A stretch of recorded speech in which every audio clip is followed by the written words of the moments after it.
Buongiorno a tutti e benvenuti in Svalados Lusitanos. Sono Rosella Pellerino, direttore scientifico dell'Espacio Lusitano de Dronie. L'Espacio Lusitano è un'associazione culturale nata nel 1999 che si occupa della promozione e della diffusione della lingua e della cultura lusitana. L'Espacio Lusitano si trova a Droniere in Valmairo e dopo il 2003 è aperta al pubblico e è una biblioteca, emeroteca e videoteca per tutti i libri, i video e i giornali in lingua lusitana o sulla cultura della lingua lusitana.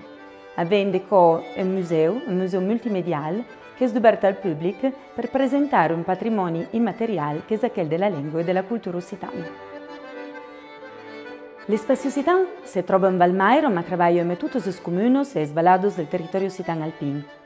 Si occupa anche di editoria, la pubblicazione di libri, di dizionari, si occupa di ricerca linguistico, interviste dialettologiche e si occupa di insegnamento della lingua, corsi per il pubblico, i grandi e per le scuole. L'Espacio Lusitano presenta ciascun anno un corso di lusitano in linea, un corso virtuale che si può seguire dallo stallo. Nel nostro salone possiamo organizzare esposizioni, presentazioni di libri e abbiamo la biblioteca che fa parte del sistema bibliotecario nazionale e ha mille libri in lingua lusitana o sulla lingua e la cultura lusitana. La biblioteca è aperta al pubblico tutti i giorni. L'Uson de Lingua è il museo dell'Espacio Lusitano.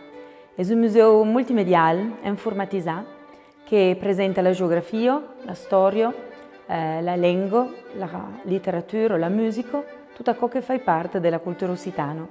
È un museo realizzato in 4 lingue, italiano, francese, inglese e naturalmente lusitano. La prima sessione del museo presenta la geografia. È una presentazione per un pubblico che sovente conosce l'esistenza della minoranza lusitana in Piemonte.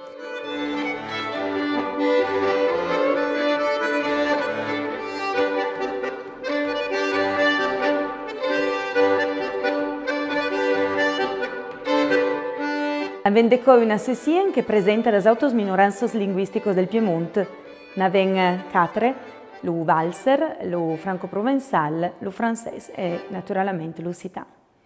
Una grande sessione presenta l'istoria, dall'istoria antica, l'istoria religiosa, fino al giorno in cui, e appresa vende sessioni che presentano delle cause curiose, il nome delle famiglie del territorio occitano alpino, il giorno della festa di Las Valados, le feste più importanti del nostro territorio.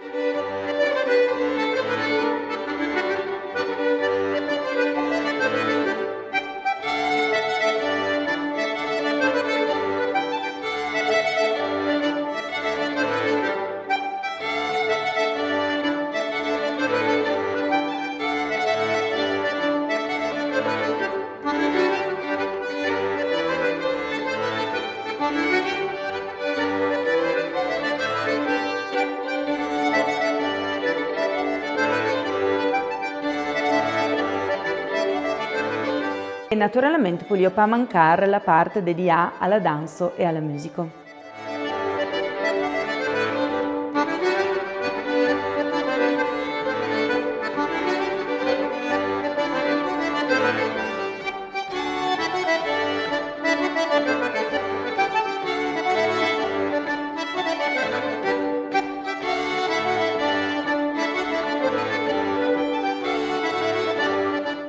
La visita è completata da una collezione etnografica di oggetti del tempo passato che facevano parte della vita di tutti i giorni della gente di montagna.